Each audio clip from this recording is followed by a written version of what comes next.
On July 6, 2022, a bomb went off on a 5-acre farm in Elberton, Georgia, destroying a monument that had stood there for over 40 years, the Georgia Guidestones.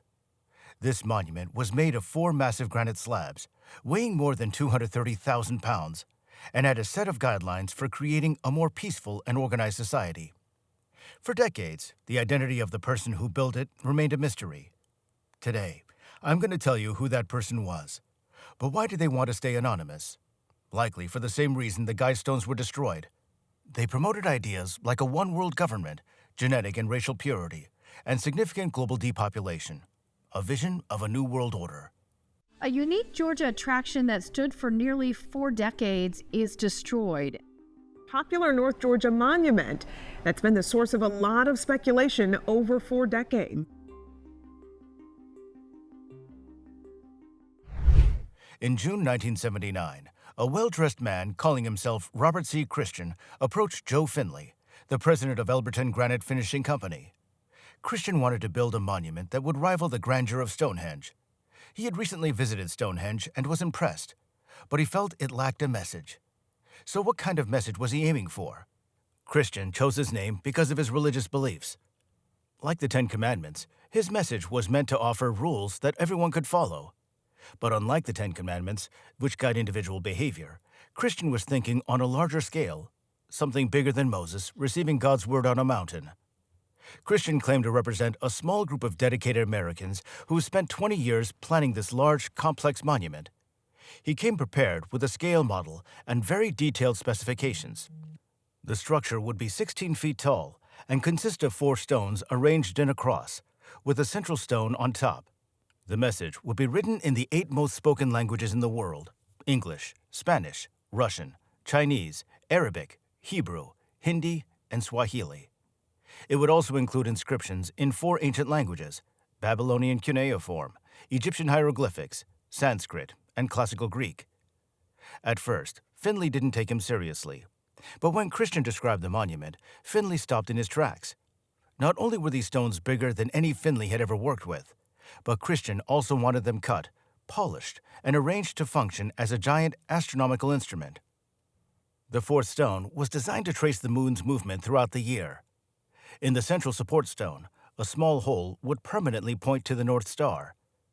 At the top of the middle stone, there was to be a slot that lined up with the sun during the summer and winter solstices, and showed noon at the equinoxes. A hole through the capstone would focus the sun on the center column at noon, marking the exact day of the year. But R.C. Christian's last request raised some eyebrows. The monument had to be built to withstand the end of the world. At this point, Joe Finley was fully engaged. His granite company typically handled wholesale orders for statues, monuments, and tombstones, but nothing like this had ever come across his desk. His first reaction was, "This guy's out of his mind. How do I get rid of him?" Finley tried to push Christian away by quoting a price that was far higher than any job he'd ever worked on, telling him the project would require heavy equipment, special tools, and pricey consultants. But Christian didn't flinch. Instead, he just asked how long it would take. Finley estimated 6 months, maybe more, but he wouldn't even start until Christian proved he had the money. So Christian asked if there was a banker Finley could trust. Finley replied, "Well, that's a tough one. There's no such thing as a trustworthy banker." Christian laughed and said, "Fair point." Still, Finley sent him to the Granite City Bank to talk to the president, Wyatt Martin. At the bank, Christian and Martin came to an agreement. Martin would help set up the account to fund the Guidestones, but the account couldn't be under a fake name. Christian agreed to give his real name to Martin, but only on the condition that Martin never tell anyone who he really was or who he represented. Wyatt Martin agreed, and true to his word, he took Christian's identity to the grave. With the funds secured, Christian bought 5 acres of land in Elbert County, Georgia, and the construction of the Guidestones finally began. After that, Christian vanished, and no one ever saw him again. The 5-acre plot was the highest point in Elbert County and could be seen from all around, perfect for the monument. The Georgia Guidestones were officially unveiled on March 22, 1980, the day of the vernal equinox. A few hundred people, including local media and even Elberton's congressmen, attended the unveiling. The outer slabs stood 16 feet tall, 6 feet wide, and 19 inches thick. The capstone was nearly 10 feet long, 6 feet wide, and 19 inches thick as well. Altogether, the monument weighed nearly 240,000 pounds. Over the years, people from all over the world have visited the Georgia Guidestones. But what made these stones so special? They weren't just notable for their large granite structure. The real intrigue came from the inscriptions R.C. Christian left behind. These were his new 10 Commandments, written in 4-inch letters, which aimed to guide humanity. They included principles like keeping the global population under 500 million to maintain balance with nature, guiding reproduction to improve fitness and diversity, creating a universal language, ruling with reason over passion, protecting people with fair laws, allowing nations to govern themselves while resolving disputes in a world court, avoiding trivial laws and unnecessary officials, balancing personal rights with social responsibilities, valuing truth, beauty, and love, and respecting nature by not harming the planet. At first glance, the 10 rules on the Georgia Guidestones might seem harmless or even sensible. However, if you dig deeper, the guidelines become quite troubling. Some people think these stones are a call for a new world order, advocating for eugenics, genocide, and a single global government. Officially, these are dismissed as conspiracy theories with no solid evidence. But many believe there's still quite a bit of evidence to consider. For example, the first rule on the Guidestones suggests keeping humanity under 500 million people in balance with nature. Given that the current population is nearly 8 billion, this would mean eliminating about 94% of the world's population. Groups like the Club of Rome, which we've discussed before, promote ideas that echo the sentiment. The Club of Rome, founded in 1968 by the Morgenthau Group at a secret meeting, pushes for critical discussions on global issues, but isn't open about its origins. In 1980, shortly after the Guidestones were erected, Howard Odum from the Club of Rome argued that the U.S. needed to reduce its population by 2/3 within 50 years. Although he didn't specify how this should be done, there are theories about this. Some suggest reducing the population by 1/4 could be achieved relatively quickly if no new births occur for one generation. You might have heard of the Bilderberg Group, formed in 1954 to prevent another world war, or so they claim. Their secretive meetings have sparked various conspiracy theories. One theory suggests that the Bilderberg Group thinks current population growth is unsustainable and might try to reduce it through pandemics. Another theory claims they control media companies to censor information that contradicts their goals. While it's true that major social media platforms like Twitter have faced pressure to censor information, whether the Bilderberg Group is behind this remains unclear. The Club of Rome is also said to influence the Bilderberg Group's foreign policy and allegedly supports drastic depopulation measures. This raises questions, especially considering the group's founder, Prince Bernhard, was a Nazi SS officer early in World War II before switching sides. Despite switching allegiances, many still view this background with suspicion. In the end, some argue that the Georgia Guidestones aren't about reducing the current population, but rather offer guidance on rebuilding society after a major global disaster. The second Guidestone rule talks about managing reproduction wisely to enhance both fitness and diversity. In 1986, R.C. Christian wrote a book called Common Sense Renewed and sent it to every member of Congress. In it, he stressed the importance of having a well-thought-out population policy for every national government. He argued that this issue is urgent and should be prioritized over other problems, even national defense. Christian's idea was that the government should play a role in determining who should have children. He believed responsible parenting should consider both genetics and the environment. The goal was to produce healthy children, develop their characters, and prepare them to become valuable members of society. He thought we should use all available knowledge to ensure the future generations are slightly better in intellectual, physical, and social skills. Christian suggested that generations of single-child families could lead to significant improvements. He argued that irresponsible childbearing should be discouraged through legal and social means, aiming to allow only the most suitable people to reproduce to create a generation of genetically superior children. This concept is known as eugenics. It's a controversial idea, historically associated with the Nazis and considered a war crime. But some wonder if such policies might be considered differently in a new world order. The same Rockefeller who helped establish the Club of Rome also founded the Population Council in 1954. This organization supports research in birth control and early birth termination, particularly targeting individuals with less desirable genetics. Rockefeller believed that modern civilization had weakened natural selection by allowing more people with weaker genes to reproduce. He thought there was a need for an organization dedicated to reducing fertility in those with undesirable genetic traits. In 2020, one member of the Population Council was accused of supporting forced sterilization. The council is still active and runs programs in Africa, Asia, Latin America, and the Middle East, but not in North America or Europe. It might be just a coincidence, but their focus on primarily non-white countries raises questions.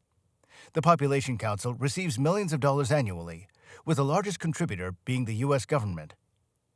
Over the past 40 years, global public health improvements have reduced infant mortality by 60% and increased average life expectancy from 46 years in the 1950s to 63 years today. However, the effects of population growth on the planet's ecosystems are becoming increasingly clear. The guides for a proposed New World Order include controversial ideas: controlling population, creating a superior society through eugenics, uniting humanity with a new language, and settling disputes through a world court. Some see these goals as part of the Antichrist agenda, based on the warnings from the Book of Revelation. Another guide suggests ruling passion, faith, and tradition with reason, which has upset some Christians who prioritize faith above all.